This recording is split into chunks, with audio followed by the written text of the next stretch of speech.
जय माता दी। जो भी माता-पिता एक टाइम था जब माता-पिता कितने सारे दुःख संघर्ष को सह के कमाने वाला एक होता था, पूरा परिवार पल जाता था, कितनी सुख शांति रहती थी जीवन में।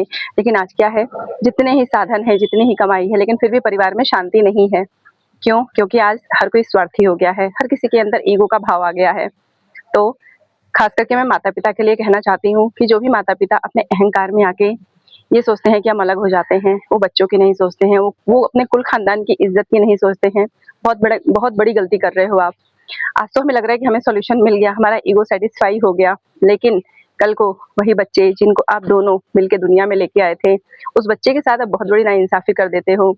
जो चीज़ें दिखती नहीं है तुरंत उसको हम लोग यकीन नहीं करते हैं, हम नहीं समझते हैं कि उससे कितनी बड़ी आगे दुर्गति हो सकती है हमारे लाइफ में। तो इसलिए कभी भी अपने ईगो में आके दोनों अलग होने की मत सोचिए, हर चीज़ का समाधान होता है। थोड़े टाइम के लिए अपने ईगो को साइड कर दीजिए और अपने बच्चों के लिए सोचिए। एक नया जीवन जिसको आप दुनिया में लेके आए हो, वो बच्चा जैसे-जैसे बड़ा होने लगता है, उसे माता-पिता दोनों की ज़रूरत है। वो आप दोनों के प्रेम से वंचित रह जाता है। और मान लीजिए दोनों में से किसी भी एक के पास आप दोनों अलग हो गए, किसी एक के पास बच्चा जाता है, वो दिन पर दिन बच्चा कर तो लेता है चीज़ों को, जीवन सर्वाइव करने के लिए मेहनत, लेकिन वो अंदर से टूट जाता है, उसके मन में हीन भावना आ जाती है।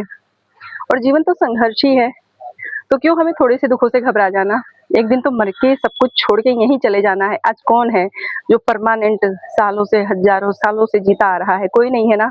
कितनी हमारी आयु है? ज़्यादा से ज़्यादा 100 साल, 60 साल, और आज के टाइम में तो कोई इतना लंबा खिंचता भी नहीं है। जो भी खान-पान है हम लोगों का, जितनी मिलावट है, जितनी दूषित हवाएँ हैं, पॉल्यूशन है, बहुत सारी चीज़ें हैं।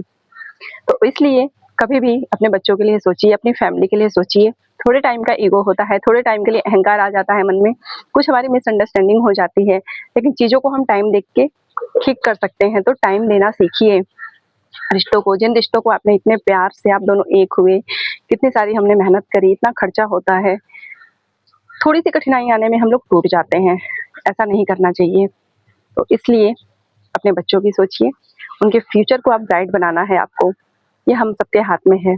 कभी भी अपने ईगो को मत पालिए, ईगो इंसान को कहीं का नहीं होने देता, वो बर्बाद कर देता है आदमी को।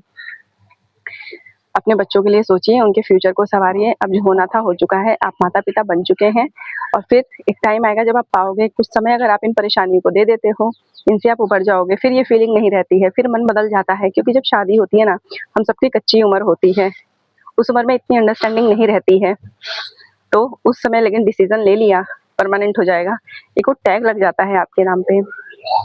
निकाल लीजिए उस समय को, कुछ ना समझ आए कुछ मत करिए, बस उस समय में सर्वाइव कर लीजिए, थोड़े टाइम की बात है। लेकिन बच्चों के लिए सोचिए, बच्चे आपका फ्यूचर हैं। बच्चों को घुट-घुट के मरने पे मजबूर मत करिए, क्योंकि आज जो आपके साथ हुआ है ना, फिर वही चीज़ें उनके मन में बैठी हुई हैं, उनकी वैसी मेंटालिटी बन गई है और वही इतिहास फिर से दोहराया जाता है, क्योंकि बच्चे जो घर में देखते हैं वही सीखते हैं। बहुत-बहुत थैंक यू। जय माता दी।